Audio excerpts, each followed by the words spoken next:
So let's talk about aliens, because a lot of people are wondering, what do Christians believe? What should they believe?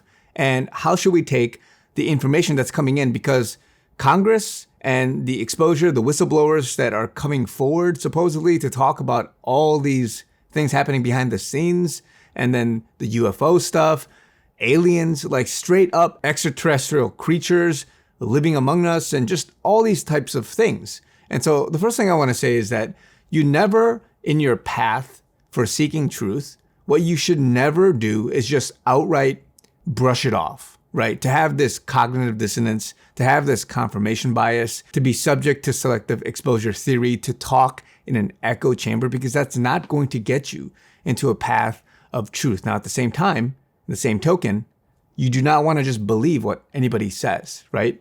But this begs the question, because a lot of people are wondering, given this sort of quote unquote mounting evidence, is there some kind of ploy or scheme?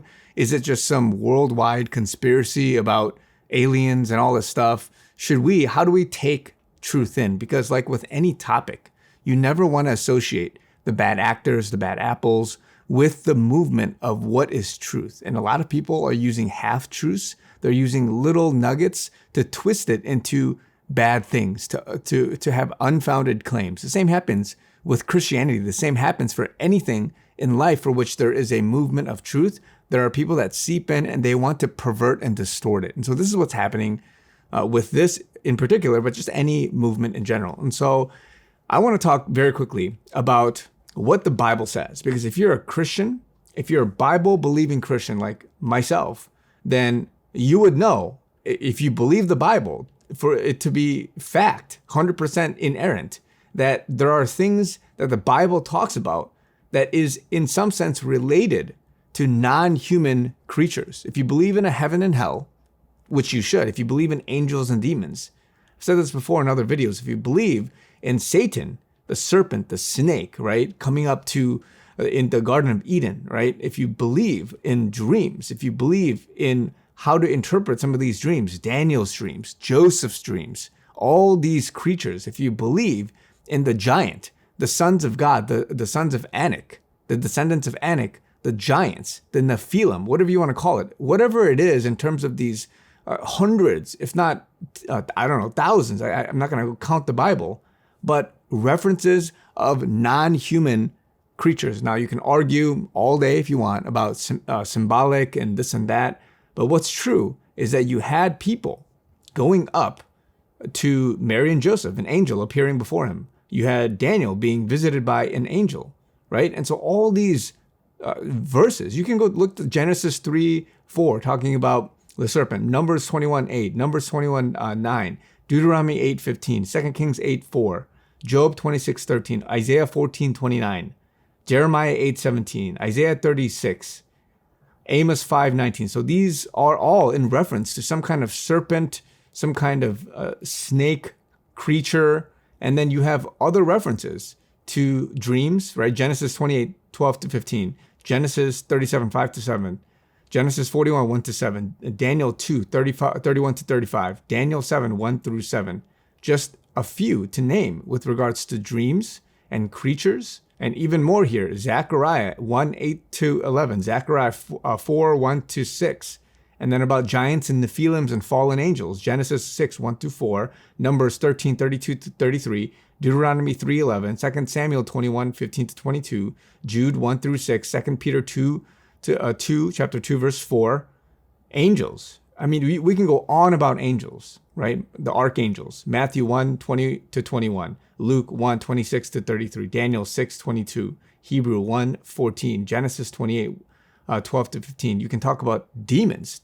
Matthew 8:28-32, Mark 5:1-20, Luke 4:33-36, Acts 16:16-18. The point is that there are many references to extraterrestrial, non-human creatures that are true. If you believe in faith that the Bible is true and what you've been taught, that what you know of God, of this life afterwards, of other dimensions. And let me read you this one verse. Ephesians 6:12. For we do not wrestle against flesh and blood, but against principalities, against powers, against the rulers of the darkness of this age, against spiritual hosts of wickedness in the high places. to any time. You got people that have eyewitness testimony about their encounter with this being. If you have, and again, I'm not saying that these are all alien or whatever it is, but there's so much testimony about people talking about what they see, what they view as being some sort of non-human life form, however they perceive it or see it. And so you don't want to brush it off immediately as, oh, they're just cuckoo, they're hallucinating, they're lying. It's false testimony. Yes, that could be true.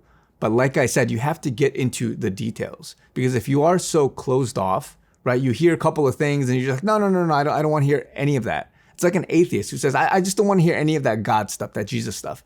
If you're like this in your journey for truth, if you are like this about any topic, as controversial as aliens are and UFOs are, ask yourself, is it possible that there are explanations for some of this? That these flying saucers, anti-gravity levitation devices, maybe that exists. It's just not in the public domain. Maybe there's technology out there that exists that really does do certain things, and it's not really conspiracy. It's just not known to the world because there are other motives. Maybe because they want to make money off oil and gas and just however it is that the infrastructure of life is set up right now.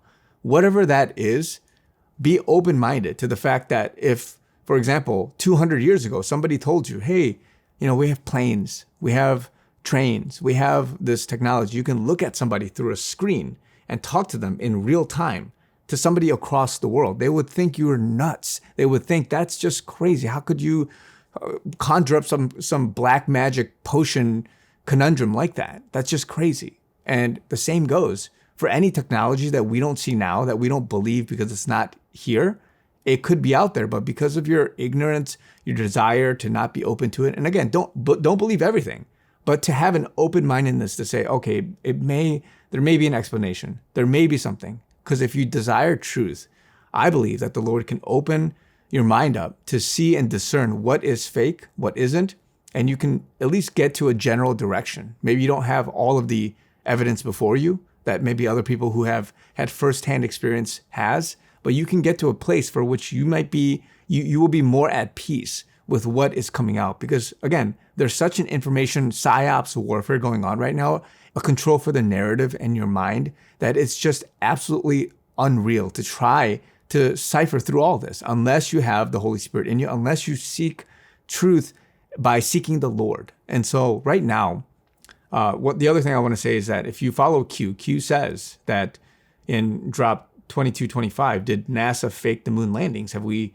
been to the moon since? Are there secret space programs? Is this why the Space Force was created? His reply, false. Moon landings are real. Programs exist that are outside of public domain. So right away, it could be saying that whatever was shown in the public, that could have been fake, but there are other things that have been done to get to the moon. And then the 2222 famous drop, are we alone? Roswell was the question asked.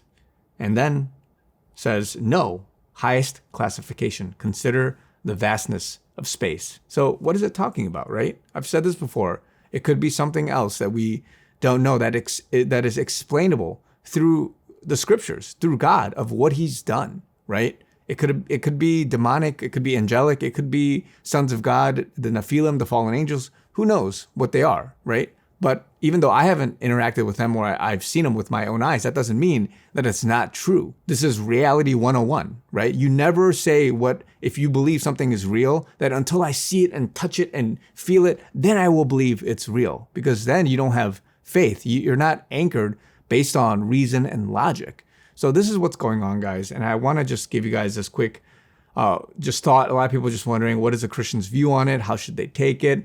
Again, be very careful. The other thing that's going on now is that there is potentially, because of Project Bluebeam and other things, that people are going to fake an alien invasion, an alien landing. So they're going to skew, like I said at the beginning of this video, half truths, half things, and then skew it to really bombard your sense of reality and how to perceive things, such that you are so numb and paralyzed that you don't know how to react anymore. And this is something, again, that I'm not saying is true or not, but this is what others are saying and exposing, because this is, again, part of the Great Awakening of people coming out, whistleblowers, truth tellers, whatever it is, and people have a choice to believe this or not. So this is what's going on. Just wanted to give you guys this quick word, my thoughts, and just as you expect narrative wars and the clogging of the news cycle, be aware of false flags. Be aware of what the military calls deception, indication, and warning, false INWs, or these basically false flags. So there's a whole slew of things that goes on to distract the public from certain things, right? So they're clogging the news cycles for certain topics because they want to avoid talking about other things or divert the attention. So watch for these things. This is what's happening right now, guys. We're in an information war, like I've said before, and you do not want to be bogged down, right? You want to have clarity, seek the Lord, and be prayerful during this time. So love you guys. Talk to you guys very soon.